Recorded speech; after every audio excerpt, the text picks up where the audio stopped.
تاخیر اپنے مہمان خصوصی جناب شیخ الحدیث عطا الرحمن صاحب کو دعوت دوں گا کہ وہ آپ سے مخاطب ہوں۔ شیخ الحدیث جامعۃ المحسنات مولانا مفتی عطا الرحمن صاحب۔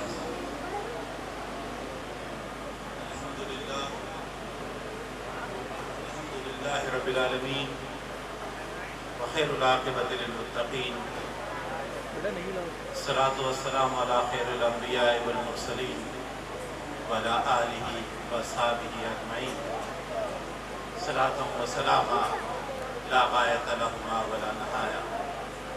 اما بعد، اعوذ باللہ من الشیطان الرجیم، بسم اللہ الرحمن الرحیم۔ قال الامام بخاری رحمہ اللہ: العلم قبل القول والعمل۔ میرے انتہائی قابل احترام حضرت مولانا مصطفیٰ زمان عباسی صاحب، مختبم دارالعلوم اسلامیہ، میرے انتہائی قابل احترام انجینئر عمر فاروق صاحب، امیر جمع اسلامی زون گلستان جوہر، محترم جناب قاری جمیل احمد صاحب، محترم جناب نعمان الیاس صاحب، محترم جناب مولانا سلمان عباسی صاحب، محترم جناب قاری مدثر حسین صاحب، محترم جناب محمد عمر عرفان صاحب، اور محترم محمد یوسف صاحب، محترم مولانا خیر الامین صاحب، محترم مولانا جلال الدین منصوری صاحب، سابق منتظم جامعۃ العربیہ صوبہ سندھ، اور میرے بزرگوں، دوستوں، ساتھیوں اور میرے طالب علم بچوں، السلام علیکم ورحمۃ اللہ وبرکاتہ۔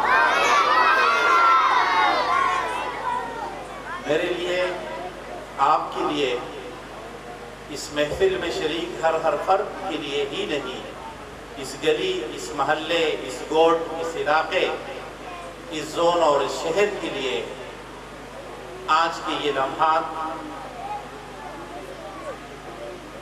زندگیوں کے ان بہترین لمحات میں سے ہیں جو ہم اللہ کے بھیجے ہوئے دین کی ایک محفل میں، رسول اکرم صلی اللہ علیہ وسلم کے تعلیمات کی ایک محفل میں ایک دوسرے کے ساتھ شریک ہیں۔ اللہ تبارک و تعالیٰ سے ابتدا ہی میں آئیے دعا کرتے ہیں کہ ہم حیات مستعار کے جو چند لمحات یہاں گزار رہے ہیں، یہ ہماری پوری زندگیوں کو منور کرنے کا سبب بنے۔ میں صرف 3 باتیں آپ کے سامنے ذکر کروں گا، اس لیے کہ آپ ہمارے یہ بچے اثر سے بیٹھیں گے۔ سب سے پہلی بات کہ آج کی یہ محفل خوشی، مسرت اور انبساط کی محفل ہے۔ یہ خوشی جو اس بچوں کی خوشی ہے، اس لیے کہ بچوں نے سال بھر محنت کی ہے اور آج ان کے نتائج، ان کی سالانہ تقریب ہے۔ لیکن یہ خوشی کی محفل ان بچوں کی ہی نہیں، یہ دراصل ان اساتذہ کی خوشی کی محفل ہے جنہوں نے سال بھر یہ محنت کروائی۔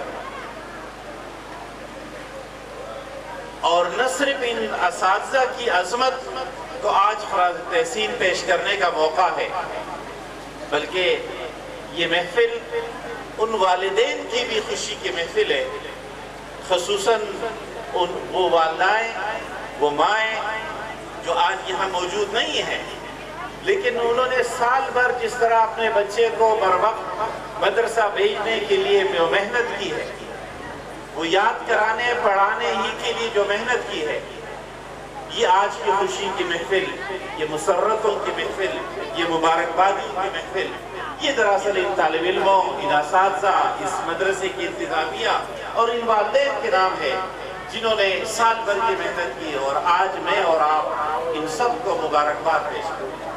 اور اللہ تبارک و تعالیٰ سے دعا گو ہے کہ اللہ ان سب کی اس محفل کو قبول، اس محنت کو قبول فرمائے اور آخرت میں ذخیرہ بنے۔ دوسری بات، یہ محفل علم کی محفل ہے۔ علم کی عظمت کہ میں صرف 3 مثالیں ذکر کروں گا۔ سب سے پہلی بنیاد جس پر میں اور آپ اشرف المخلوقات کہلاتے ہیں، جس پر میں اور آپ فرشتوں سے افضل ہوتے ہیں انسان کہلانے کی بنیاد پر، جس کے لیے شاعر نے کہا کہ میں تو مسجود ملائک ہوں، مجھے انسان رہنے دو۔ یہ انسانیت کا شرف جس بنیاد پر حاصل ہے وہ علم ہے، اور یہ شرف انسانیت بقیہ تمام مخلوقات سمیت فرشتوں پر بھی۔ آج کی یہ بچے اس وقت اس روئے کائنات کی سب سے مقدس ترین مخلوق ہے، اس لیے کہ یہ اس علم کے سیکھنے والے ہیں۔ اور ہم شرعی طور پر یہ مسئلہ علماء جانتے ہیں کہ اسلام میں اللہ کے ہاں طالب علم کا مقام اور مرتبہ سب سے بڑا ہے، اس لیے آج کی سب سے مقدس یہ بچے۔ تو پہلی بات کہ علم ہی کی بنیاد پر انسانیت کا شرف ہے۔ دوسری بات جو میں نے امام بخاری رحمۃ اللہ علیہ کا قول ذکر کیا ہے، امام بخاری نے فرمایا العلم قبل القول والعمل، اور یہ نقطہ آج میں بڑوں کو سمجھانے کے لیے ذکر کرتا ہوں، ان لوگوں کو سمجھانے کے لیے جو دیندار معاشرہ ہے۔ امام بخاری نے فرمایا العلم قبل القول والعمل، علم قول اور عمل سے پہلے۔ علم ہوگا تب کوئی قول یا کوئی عمل نیکی کی شکل اختیار کرے، علم ہوگا تب کوئی عمل قبولیت کا مقام اختیار کرے۔ انہیں کوئی بھی عمل قابل قبول نہیں ہے، کوئی بھی قول قابل قبول نہیں ہے، کسی بھی عمل کا کوئی اجر کوئی ثواب نہیں ہو سکتا جب تک اس سے پہلے علم نہیں۔ اور امام بخاری رحمۃ اللہ علیہ نے جب یہ باب باندھا تو فرمایا، اس کے بعد آیت قرآنی ذکر کی کہ یہ بات میں نہیں کہہ رہا ہوں، یہ اللہ رب العالمین فرما رہا ہے کہ علم پہلے، علم پہلے۔ تو فرمایا کہ اللہ تبارک و تعالیٰ نے فرمایا فَعْلَمْ أَنَّهُ لَا إِلَٰهَ إِلَّا، کہ پہلے یہ بات جان لو کہ لا الہ الا اللہ۔ اگر یہ نہیں پتا کہ لا الہ الا اللہ کا کیا مطلب ہے تو لاکھوں اور کروڑوں مرتبہ دہرانے کے باوجود کوئی شخص مسلمان نہیں ہوگا۔ لہذا پہلے یہ معلوم ہونا چاہیے کہ لا الہ الا اللہ کا کیا مطلب ہے۔ صرف الفاظ دہرانے سے کوئی شخص مسلمان نہیں ہوگا۔ اور میرے پشتو زبان کا ایک محاورہ ہے بڑا مشہور، اور صدیوں، اور یہ ہر زبان میں ہوگا، محاورے ہمارے سب زبانوں کے ضرور امثال ہے کہ جو بغیر علم کے شیخ بنتا ہے اس کا یہی کفر بہت ہے۔ بغیر علم کا نیک بننا، بغیر علم کا شیخ بننا، بغیر علم کا امیر صاحب بننا، یہ خود کفر ہے۔ اگر علم نہیں ہے تو یہ باقی تمام چیزیں اپنا وجود کو دیتی۔ امام بخاری نے آیت ذکر کر کے فرمایا کہ آیت فَبَدَأَ بِالْعِلْمِ، کہ آیت میں لا الہ الا اللہ سے پہلے علم کی بات کی۔ علم پہلے ہوگا، لا الہ الا اللہ بعد میں ہوگا۔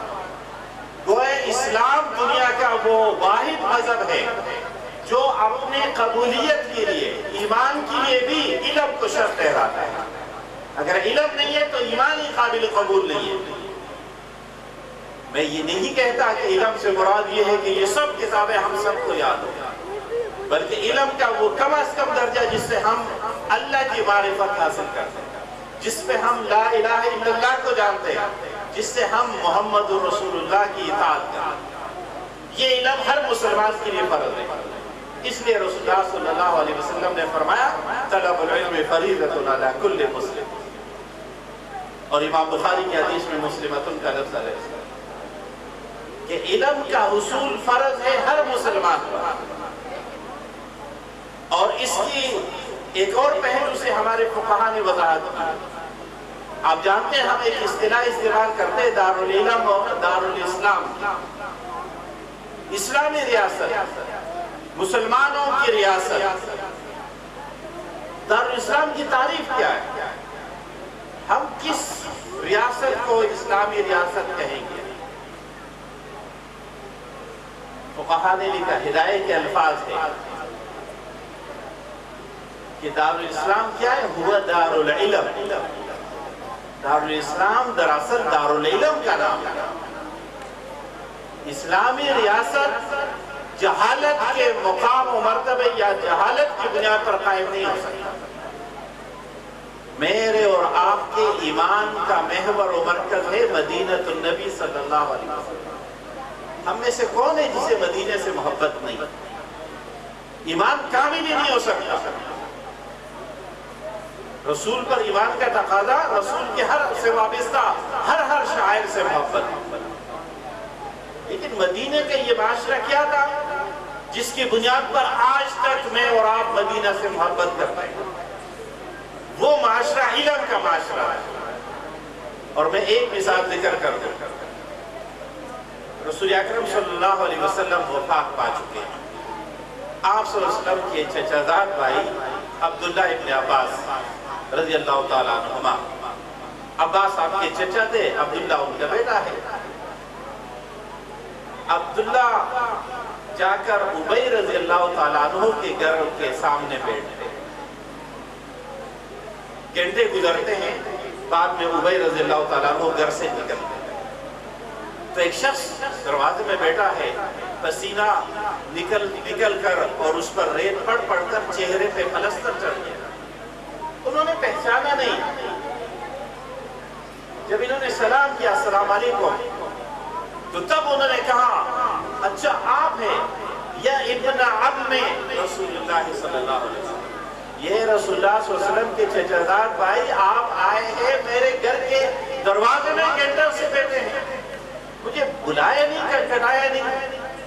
فرمایا کس نے فرمایا؟ سید ہے، ہاشمی ہے، آل رسول ہے، یہ سب اہل بیت میں سے ہیں، لیکن کہہ رہے میں نے آپ کو اس لیے نہیں بلایا کہ میں آپ سے پڑھنے آیا، میں آپ سے سیکھنے آیا ہوں۔ اس آیت کے بارے میں عبداللہ کو یہ طریقہ جو تسلسل ہے آج کے دارالعلوم اسلامیہ کی ان بچوں کا، یہ بھی اپنے اساتذہ کے ساتھ اسی طرح احترام سے پیش آتے ہیں، اور یہ دنیا کا یونیک منظر ہوتا ہے۔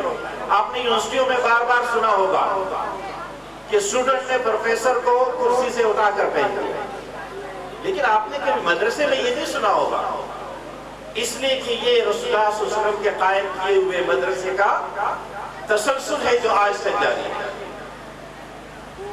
اور عبداللہ نے یہ بات کہاں سے سیکھی کہ علم کا یہ مقام ہے کہ صاحب علم کے ساتھ احترام سے پیش آئے۔ عبداللہ نے یہ بات سیکھی رسول اکرم صلی اللہ علیہ وسلم کی تربیت سے۔ رسول اکرم صلی اللہ علیہ وسلم نے یہ تربیت کیسے فرمائی؟ آئیے سیرت کا ایک بار پلٹتے ہیں۔ رسول اکرم صلی اللہ علیہ وسلم کی زندگی میں سب سے مشکل دن کون سا ہے؟ آپ کے خیال میں سب سے مشکل دن احد کا دن، احد کا دن۔ کون سا احد؟ 70 صحابہ شہید ہو پڑے، جن میں آپ کے چچا حمزہ بھی ہے رضی اللہ تعالیٰ، اور حمزہ اس طرح نہیں شہید ہوئے کہ ایک تیر لگا اور بس شہید۔ شہادت کے بعد سینہ چیرا گیا ہے، دل باہر نکالا گیا ہے۔ ذرا دل پہ ہاتھ رکھ کر اس کیفیت کا اندازہ کیجئے کہ میرے چچا کی لاش اس طرح پڑی ہوئی ہو، میرے 70 شہداء ساتھی اسی طرح پڑے، خود آپ صلی اللہ علیہ وسلم کی کیفیت کیسے تھی؟ آپ نے ڈبل زرہ پہنی ہوئی تھی، اس کے باوجود آپ کے بائیں کاندھے پر تلوار کی ضرب لگی تھی جس سے کٹ نہیں پڑا تھا، لیکن 2.5 مہینے تک آپ صلی اللہ صلی اللہ علیہ وسلم نے کاندھے پر درد محسوس کیا 2.5 مہینے، بعد نے 2 مہینے لکھے، بعد میں 2.5 مہینے۔ لیکن باقی کیفیت کیا تھی آپ کے جسم اطہر کی کہ چہرے رخسار مبارک پر خود کی 2 کڑیاں دسی ہوئی ہے۔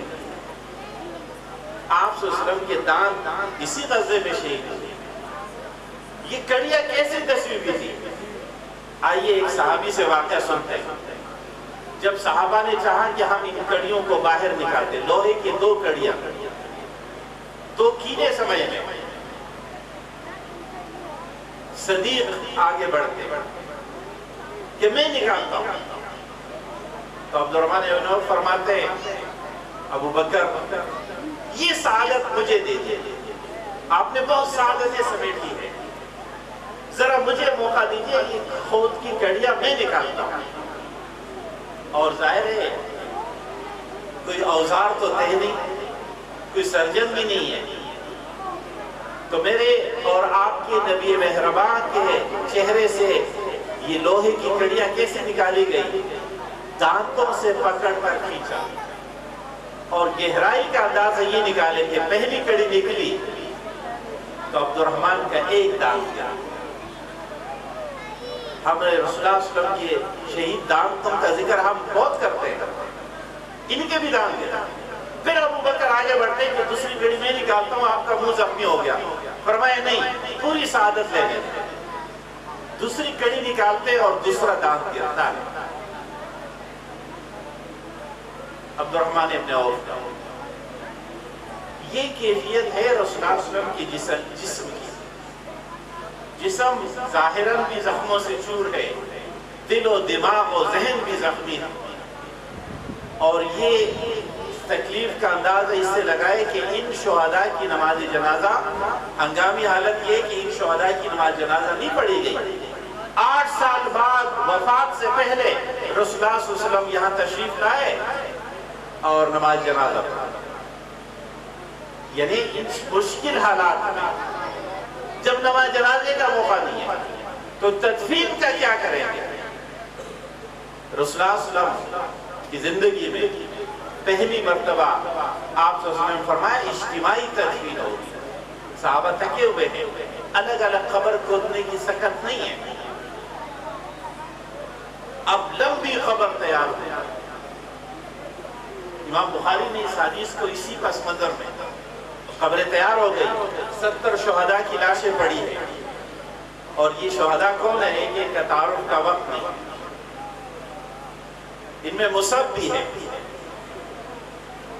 مدینے کا اصل بانی جس نے اسلام کی دعوت مدینے میں دی، وہ مصعب جس کے خوشبو مکے میں ضرب المثل۔ لیکن یہاں جب کفن ڈالا گیا، ایک مختصر سی چادر، سر ڈانپتے تو پاؤں کھلے رہے تھے، اور جب پاؤں ڈانپ رہے تھے تو سر کھلا رہا۔ صحابہ نے پوچھا یا رسول اللہ کیا کریں؟ آپ صلی اللہ علیہ وسلم نے فرمایا سر ڈانپ دو، چہرہ ڈانپ دو، اور پاؤں پہ اذخر گاز ڈال۔ یہ ہے رسول اللہ صلی اللہ علیہ وسلم کے ساتھی جن کو کفن میسر نہیں تھا۔ یہ سوال میں آخر میں اٹھاؤں گا کہ یہ ایسے کیوں تھے؟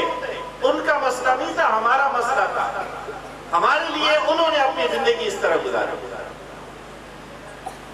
رسول اللہ صلی اللہ علیہ وسلم سے پوچھا گیا یا رسول اللہ قبریں تیار ہو گئی ہے، شہداء کی لاشیں رکھی ہوئی ہے، کس کو پہلے دفن کریں؟ قبر میں کس کو پہلے رکھیں؟ پہلے نمبر پہ کون؟ میں نے یہ پورا پس منظر اس لیے بیان کیا کہ ذرا آپ بھی سوچیں آپ کے خیال میں کس کو پہلے دفن کرنا چاہیے تھا۔ آئیے میں آپ کو بتاتا ہوں۔ آپ سوچ سکتے ہیں کہ رسول اللہ صلی اللہ علیہ وسلم کے خاندان کا، اہل بیت کا فرد کو پہلے دفن ہونا چاہیے، لیکن رسول اللہ صلی اللہ علیہ وسلم نے ایسا نہیں فرمایا۔ آپ کہہ سکتے ہیں کہ سب سے قدیم الاسلام سابقون الاولون میں جو شخص ہے، سینئر صحابی، اس کو پہلے دفن کرنا چاہیے، یہ بھی مقام و مرتبہ ہے۔ رسول اللہ صلی اللہ علیہ وسلم نے ایسا بھی نہیں فرمایا۔ آپ کہہ سکتے ہیں کہ جس نے اسلام کے لیے سب سے زیادہ جانی قربانیاں خاندان شہید کرائے، اس شہید کو پہلے دفن ہونا چاہیے، رسول اللہ صلی اللہ علیہ وسلم نے ایسا بھی نہیں۔ آپ کہہ سکتے ہیں کہ اسلامی تحریک کو سب سے زیادہ مالی مدد دینے والے شہید کو پہلے دفن ہونا چاہیے. رسول اللہ صلی اللہ علیہ وسلم نے یہ بھی نہیں کیا. آپ کوئی اور وجہ بیان کر سکتے ہیں، لیکن میں ایک بات اور ایڈ کروں. تاریخ میں، دنیا میں ہم لیڈرشپ کو پڑھتے ہیں نا، فلاں لیڈر ہے، فلاں بڑا لیڈر ہے، تو سب کتابیں، سب لیڈرشپ کے کورسز ایک بات کہتے ہیں کہ لیڈر ہنگامی موقعوں پر ہنگامی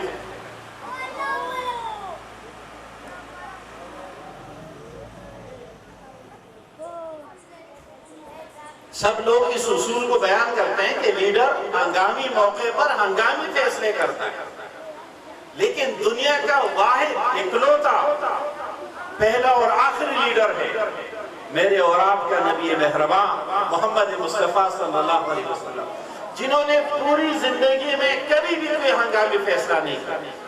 ہر فیصلہ جچا تلا ہمیشہ کے لیے اصول اور قانون، اس لیے کہ جس کا قول اور فعل اور خاموشی تینوں رہتی دنیا کے لیے دلیل اور حجت ہے، وہ ہنگامی فیصلے نہیں کرتا.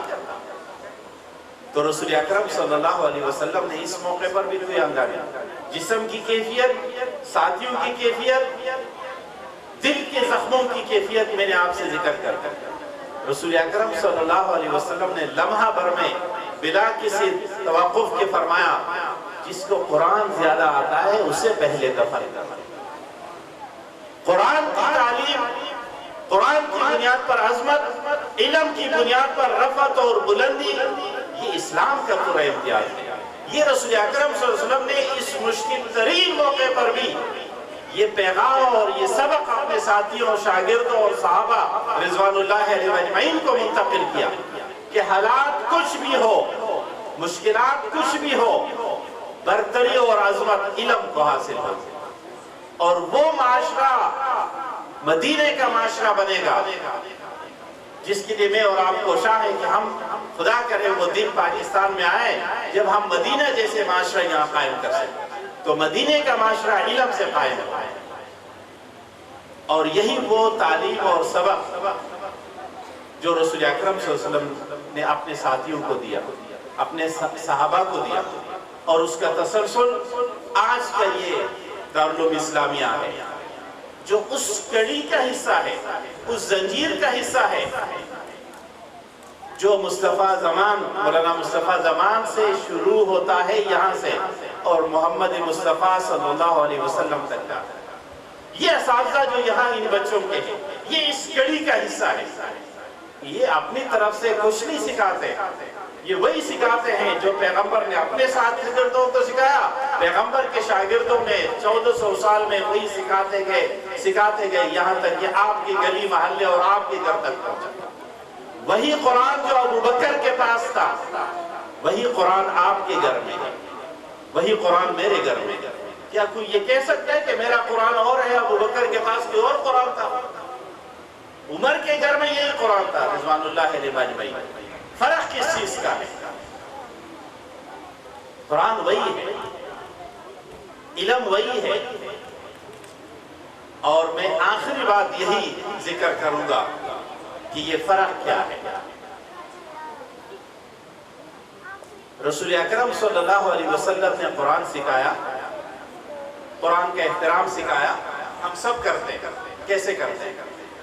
ہمارے گھروں میں سب سے اونچی جگہ قرآن حکیم رکھتے ہیں، ایسا ہے نا، سب سے اونچی جگہ. ہم گھروں میں جو چیزیں باندھ کے رکھتے ہیں، دو چیزیں باندھتے ہیں. ایک تو پیسے باندھتے ہیں نا، اب تو خیر بینکوں میں رکھتے ہیں، پہلے پیسے بھی باندھ کر رکھتے ہیں. اور دوسرا ہم قرآن کو باندھ کے رکھتے ہیں، مضبوط نرم ریشم والے کپڑے. رسول اکرم صلی اللہ علیہ وسلم نے فرمایا قرآن کی طرف پاؤں نہیں کرنا. رسول اللہ صلی اللہ علیہ وسلم نے فرمایا قرآن کی طرف پشت نہیں کرنا. رسول اللہ صلی اللہ علیہ وسلم نے فرمایا قرآن کو اوپر رکھنا، بالا تر رکھنا. میں اور آپ اس پہ عمل کرتے ہیں، پاؤں نہیں کرتے قرآن کی طرف، نہیں کرتے نا، یہ احترام ہے. پشت بھی نہیں کرتے، قرآن حکیم جہاں بیٹھتے اسے اوپر رکھتے. لیکن کیا یہی رسول اکرم صلی اللہ علیہ وسلم کا مقصود تھا؟ یا قرآن سے مراد پورا دین، پورا قرآن، اس کی طرف پاؤں اور پش نہ کرنے کا مطلب کیا ہے؟ آئیے قرآن سے پوچھتے ہیں پیغمبر نے کیوں فرمایا کہ قرآن کی طرف پش نہیں کرنے کا؟ اس لیے کہ قرآن حکیم پیغمبر کی گواہی نقل کرتا ہے، پیغمبر گواہی دے گا، پیغمبر کی میں اور آپ، ہم میں سے ہر شخص کی زندگی کی سب سے بڑی خواہش، آرزو، تمنا وہ پیغمبر کی شفاعت ہے صلی اللہ علیہ وسلم۔ کیا اس سے بڑھ کر کوئی آرزو ہے کہ پیغمبر کی شفاعت نصیب ہو؟ الحمد دعا کرے اللہ تبارک و تعالی ہم سب کو پیغمبر کی شفاعت نصیب فرمائے۔ یہ دعا بھی ہے، آرزو بھی ہے، لیکن یہ یقین اور ایمان بھی ہے کہ انشاءاللہ پیغمبر کی شفاعت میسر ہو۔ لیکن پیغمبر کی شفاعت دراصل پیغمبر کی گواہی ہے، پیغمبر کی صلی اللہ علیہ وسلم۔ کیا رسول اکرم صلی اللہ علیہ وسلم نے اپنی زندگی میں کبھی جھوٹ بولا؟ بولے کسی کے پاس کوئی مثال ہے؟ میں اور آپ تو ماننے والے ہیں، میں اور آپ تو پلکوں سے لگانے والے ہیں۔ وہ جو دشمن تھے، جو جان کے در پہ تھے، وہ بھی صادق اور امین کہتے تھے۔ تو پیغمبر نے زندگی میں کبھی جھوٹ نہیں بولا۔ کیا قیامت کے دن میرے اور آپ کے لیے جھوٹ بول دیں گے؟ نہیں، پیغمبر سچی گواہی دے۔ ایک گواہی تو شفاعت والی ہے کہ یہ میرا امتی، پیغمبر کا امتی ہونا اعزاز ہے، اور اس پر میں آپ جتنا بھی فخر کریں کم ہوگا کہ ہم محمد مصطفیٰ صلی اللہ علیہ وسلم کی امت میں۔ لیکن آپ کی امت کے ہونے کے ساتھ ساتھ ایک گواہی قرآن اور ذکر کرتا ہے کہ جب رسول کہیں گے، کیا کہیں گے؟ یا رب ان قوم اتخذوا هذا القرآن مہجورا۔ اے اللہ، یہ وہ لوگ اشارہ کریں گے آپ سے، اور کتنی بدقسمتی، ناکامی اور تباہی ہوگی کہ جس گروہ کی طرف آپ اشارہ کریں گے اس میں خدا نخواستہ کہ میں اور آپ پیغمبر اشارہ کریں، یہ وہ لوگ ہیں اللہ جنہوں نے قرآن کو پس پشت ڈالا۔ اس لیے پیغمبر نے کہا قرآن کی طرف پشت نہیں کرنا۔ کیا میں اور آپ قرآن کی طرف پشت کیے ہوئے ہیں یا نہیں؟ یہ سوال ہے آج کی اس گفتگو۔ میرے اور آپ کی پیٹھ قرآن کی طرف ہے یا میرے اور آپ کا سینہ قرآن کی طرف ہے؟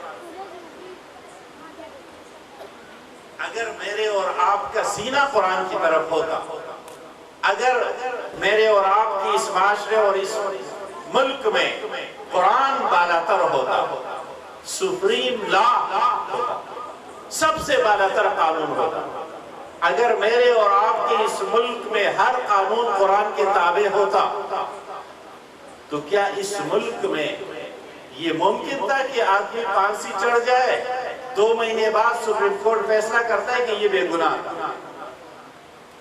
کیا قرآن کی نظام میں ایسا ہو سکتا ہے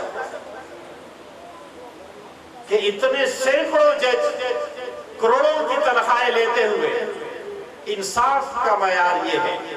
یہ آپ کے ابھی اسی سال کا واقعہ ہے۔ سپریم کورٹ نے رہائی کا حکم دیا تو سپریم کورٹ کو بتایا گیا وہ تو مہینے پہلے پھانسی ہو چکا ہے جو بے گناہ۔ ابھی آپ کے شہر کا واقعہ خاتون کا اپنے والدین کے کیس میں پکڑی گئی 20 سال پہلے، 20 سال بعد عدالت فیصلہ کرتی ہے بے گناہ ہے۔ بھائی میں دنیا کے دوسرے کونے کی نہیں، آپ کے شہر کی بات کر رہا ہوں۔ آپ کہتے ہیں قرآن کو بالاتر رکھیں، میں کہتا ہوں قرآن کو بالاتر رکھیں۔ قرآن بالاتر ہوگا تو ظلم نہیں ہوگا۔ اس لیے اقبال نے کہا تھا یہ قرآن چیز خواجہ را پیغام مرگ و زیر دست را دستگیر۔ یہ قرآن کیا ہے؟ یہ تو ہر ظالم جابر کے لیے پیغام مرگ ہے، موت کا پیغام ہے، اور ہر کمزور اور بے دست کو اٹھانے والا ہے۔